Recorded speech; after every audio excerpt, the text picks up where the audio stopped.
Right then, the next step up to being able to engage and really develop our lower abdominal structure is to add some gravity. So basically what is the same as the lying leg raise. So I've got a height adjustable bench here, head up at the top, going to keep my hips down here, legs at the same movement, but now I have a wider range of motion to really have to engage and work the lower abs.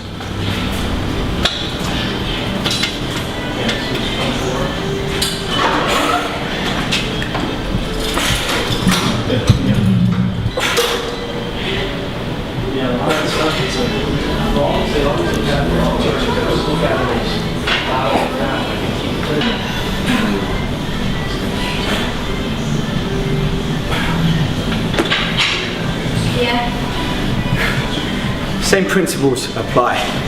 Tempo, we're keeping momentum out of the equation here and focusing on that deep breathing and contracting the abs up at the end. Secondly, form and technique. Both my knees and my arm position are fixed, therefore the only thing that's really moving are my hips and the lower abdominals. Think of it like almost in a cocoon, fetal position. Elbows up by my temple, that keeps my arms fixed and keeps the abdominal muscles down here constantly tensed, which helps add to the intensity of the exercise. Breathing again, exhaling as you come up. I really can't stress the importance, especially as you step up the advancement level, breathing has on actually engaging the abdominals and helping you increase that muscular contraction.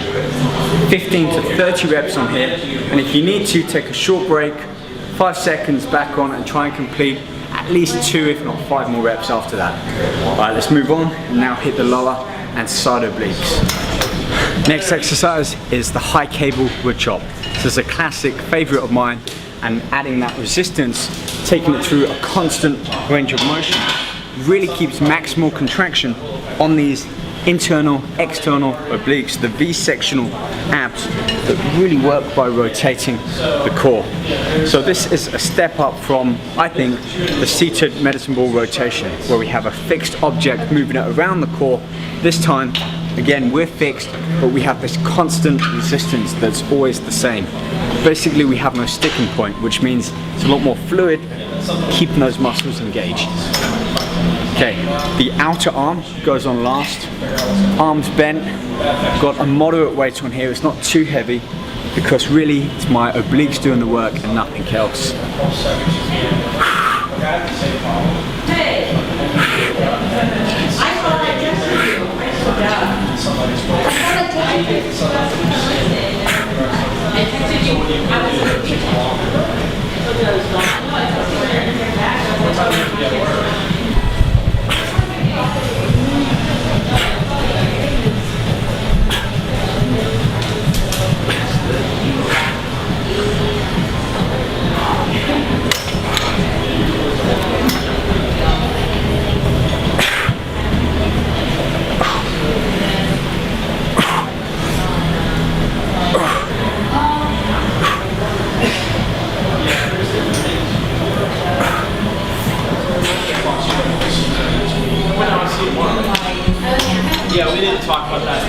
I love this exercise for really developing the side obliques. I don't use too much weight on, instead I focus back on the breathing and the technique and form, keeping my arms as fixed as I can. I'm not bending them, my arms aren't doing this, and I'm keeping my hips, my waist as fixed as possible. I'm doing this movement, which even without any weight, as you can see, the muscles happen to work. So when I combine breathing with that, I really get that deep contraction, putting the abdominals in. When you add some resistance, like I have done here, that really helps improve their conditioning and helps you get that grainy effect, grainy, ropey muscle effect when your low body fat levels come through. And that is where cardio and diet can come in. But you've got to have the abdominal structure developed before that can be seen. Now, I've worked one set of the obliques. I'm now going to work the opposite direction and switch the handle from high to low. Basically using the same weight, but now I've got gravity going against me.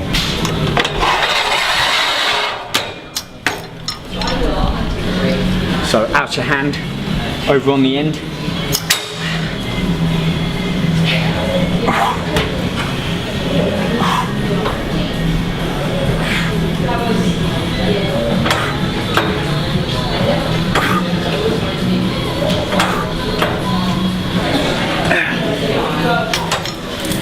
Same principles apply, keeping the arms fixed and rotating around my waist, keeping that fixed as I exhale and focus on squeezing the muscle at the end. That means a slight pause and break in momentum.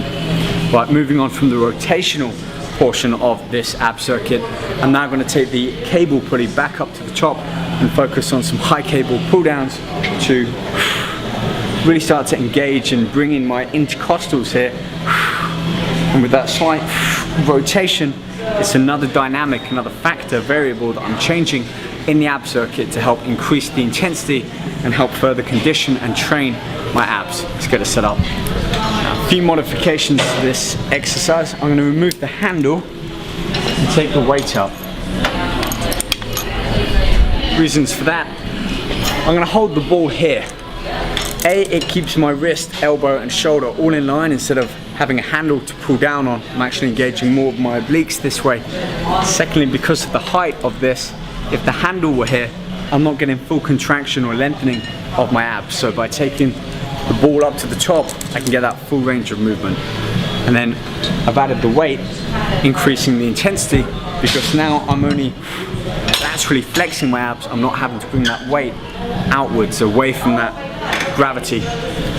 So, same principles, technique, form, breathing, and control.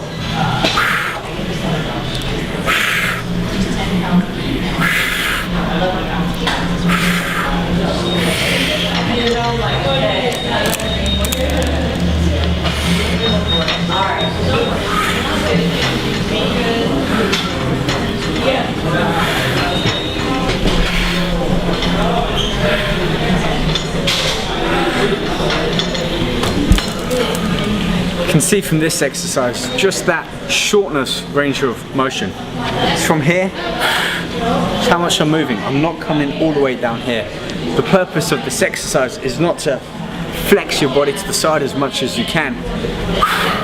It's again that contraction with that breath out and that slight rotation to get these lower muscles working. See? If I was just to go up and down, they're engaging, but not as much as that twist. That elbow comes down and slightly backwards, kind of like you're drawing a J backwards with your elbow. See these pull in?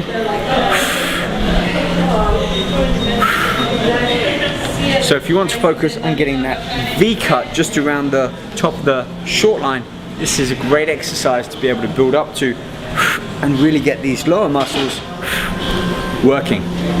Okay, on with the final exercise of this particular ab circuit, and for that I'm going to head back over to the decline bench and start to pull in my upper abdominals combined with the lower section again.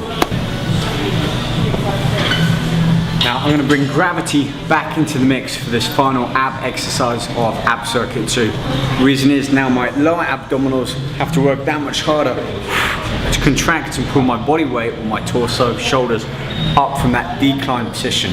So I think shoulders and hips, whichever is going to be lower, means that particular portion, lower abdominals if the hips are lower than the shoulders, upper abdominals if the shoulders are lower than the hips. So we're just using this adjustable bench to manipulate which part is doing more work.